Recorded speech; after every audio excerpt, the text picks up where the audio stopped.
morning everyone. My name is Rakesh, chemistry faculty. Today we are going to discuss about topic name metals and non-metals. Before starting our chapter, we need to know about what is the definition of chemistry. Already you know that definition of chemistry. Again, once I am recalling, chemistry is the branch of science which deals with the preparations, properties of substance, and how substances will combine and why substances want to combine. These are involved in the chemistry. One more point, chemistry is a branch of physical science which explains and which helps us to explain our world. Okay. Before starting our chapter metals and non-metals, we need to know about the one of the greatest scientists, Antoine Lavoisier.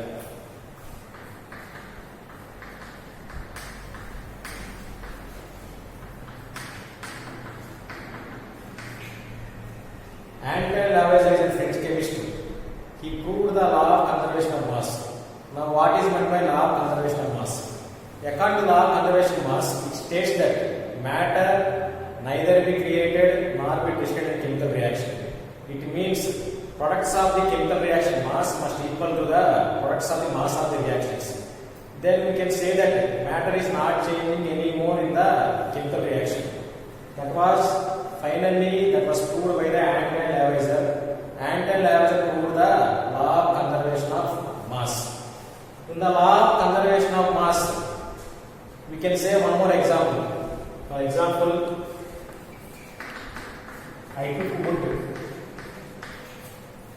When I burn wood, it releases soot, ashes, and some gases. When wood burns, it releases soot, ashes, and gas. Here, what I am saying is mass of soot, ashes, and gases equals the mass of the charcoal. Nothing but wood contains charcoal. Here, what I am saying is mass of soot, ashes, and gases mass equals the mass of the charcoal and also the mass of the oxygen. Why? Means for everything we need the oxygen for burning. So what I am saying is before burning mass is same and after burning mass also same. So before and after mass is same. Here what I am saying is mass is neither be created nor be destroyed. By this example I proved. This is called law of conservation of mass. Now we will discuss about the Antoine Lavoisier.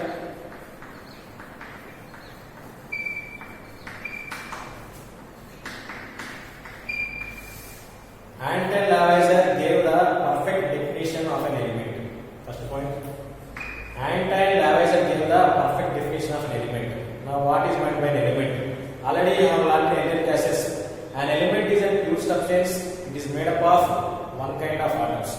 It is the simplest one. It cannot be divided by using chemical methods. That is called as element. Actually, first of all, perfect definition was given by the definition of the element perfectly given by the Antoine Lavoisier. He was the first chemist, gave some list of elements.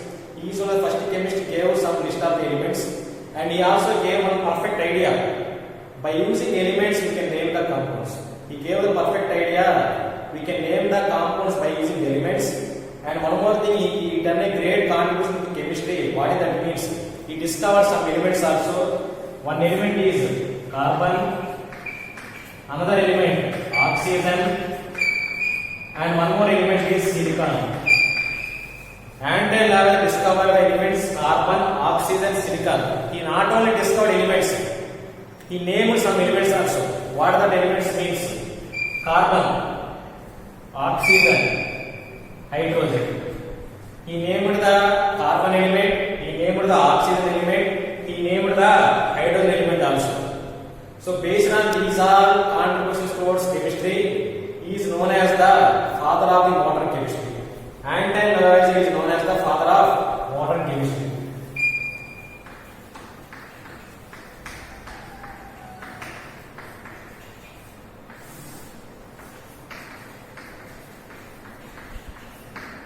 So now we all know about what are the contributions made by Antoine Lavoisier.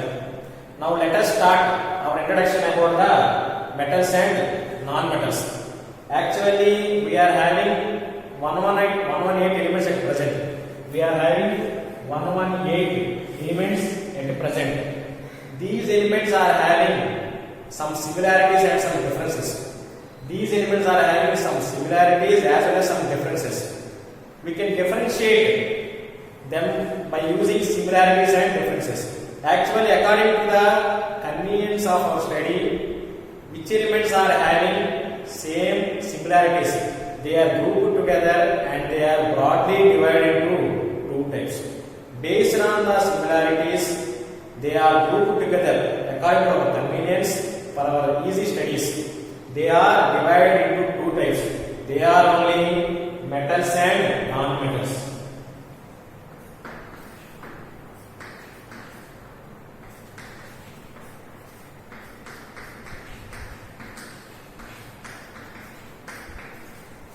Once again I am saying we are having different types of materials. Materials are broadly divided into one is metals and another is non-metals. Okay, let us now discuss about the metals. What are metals? What are the physical properties of metals? What are the uses of metals in our daily life? Let us discuss once.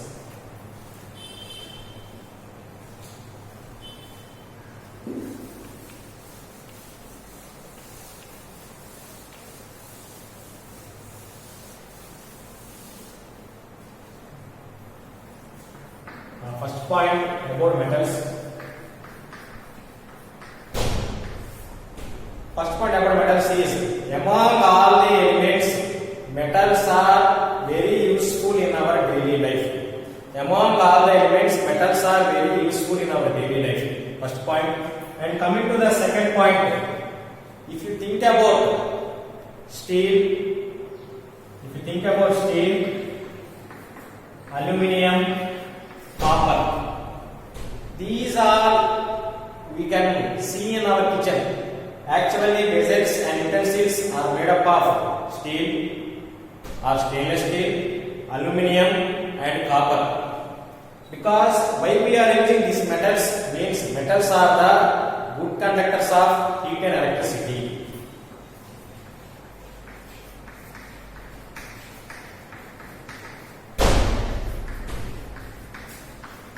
They are good conductors of heat. In other words, we can say heat also we can say as thermal. Thermal also meaning is having heat. Next one, third point. Among all the metals, I think you all know about iron. Especially iron is used in the construction of high dams, bridges and trains. Especially iron is used in the construction of high dams, rivers and bridges. Without iron, that bridges, dams and trains, these are not possible because metals are very hard. Most of the metals are very hard.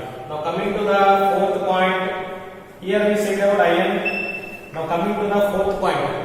Now think about the titanium, chromium. At last I am saying about manganese. Titanium symbol is Ti, chromium symbol is Cr, manganese symbol is Mn.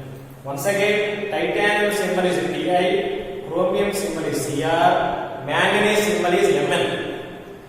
These are useful for strengthening the economy of our country and also the defense of our country. Titanium, chromium, manganese. They are widely used in the for space researches and to make jet engines and also to produce high quality steel. They are widely used in the for preparation of space researches and also they are made in the use of jet engines and to produce high quality steel. That is the reason titanium is known as strategic metal. Titanium is known as strategic metal. Fifth point. Titanium is known as strategic metal. Why titanium is known as strategic metal?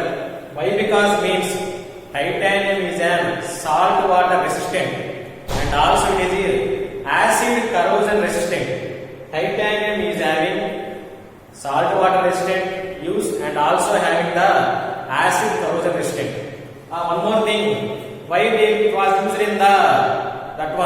Zns all means. Why? Because means it is having high tensile strength and it is also a high corrosion resistant. Titanium having four features. First one I said already, having high tensile strength, acid corrosion resistant, and it is also a salt water resistant. That is the reason titanium we call as strategic metal. So titanium, chromium, manganese, I can say that they are useful for strengthening the economy of our country and also defense of our country. So now I discussed about some metals. First one I said about the uses and all. Now we will discuss about the occurrence of metals. How metals are occurred. If metals occur means in that metals which elements are occurring in free state. That one we will discuss now. Our next one is occurrence of metals.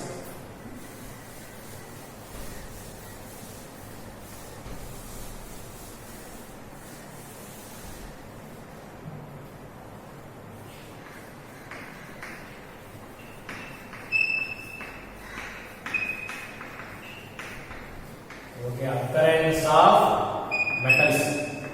What I am saying is first point is gold, silver and platinum. Gold, silver and platinum, they are occurred in the free state. Actually they are unaffected by natural elements such as air, water and carbon dioxide. But in some cases Ag means silver. Silver Latin name is argentum. That is why I wrote symbol of silver is Ag. This argentum sometimes, what I am saying is, if you buy any silver ornaments, after some months we can see one black layer is deposited on the around the silver.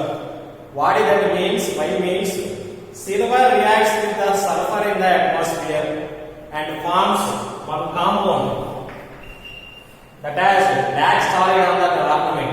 The compound name is, I will write on the board, the compound formula Ag2S. That name is silver sulfide.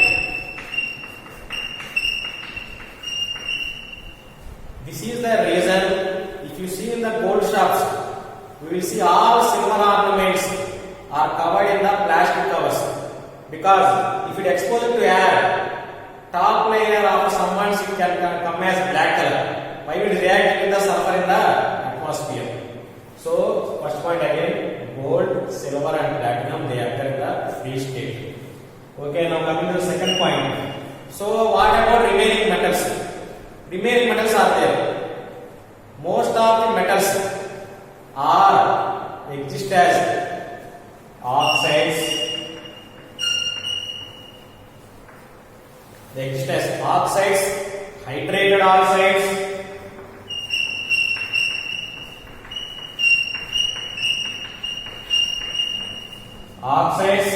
hydrated oxides.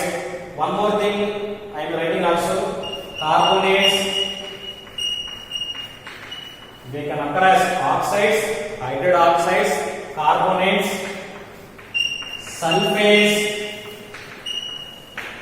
sulfides,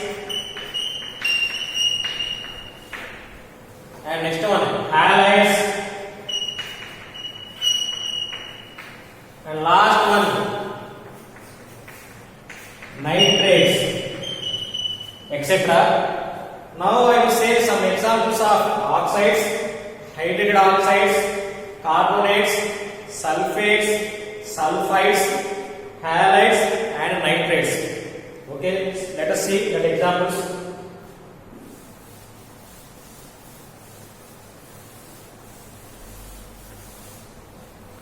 Okay, first one, oxides. Oxides examples. Okay, oxides examples I am writing. Fe2O3. First example. Second example, Al2O3. Okay, right. Fe2O3 I am writing common name. Common name of Fe2O3 is hematite. Common name of Al2O3 is corundum.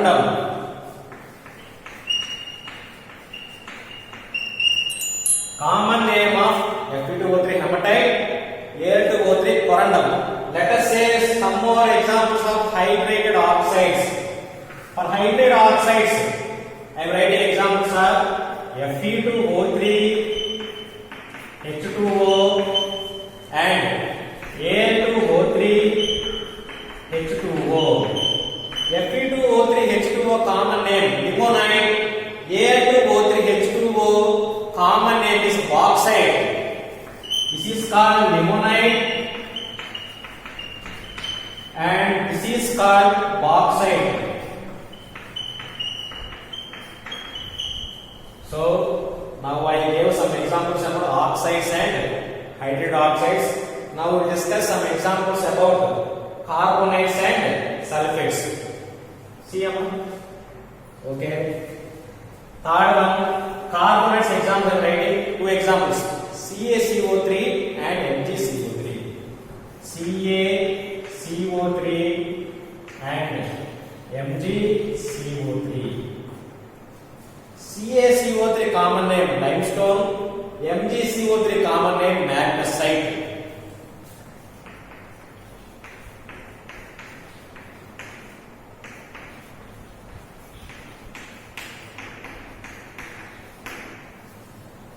Okay, now today I will discuss about the metals and non-metals introduction.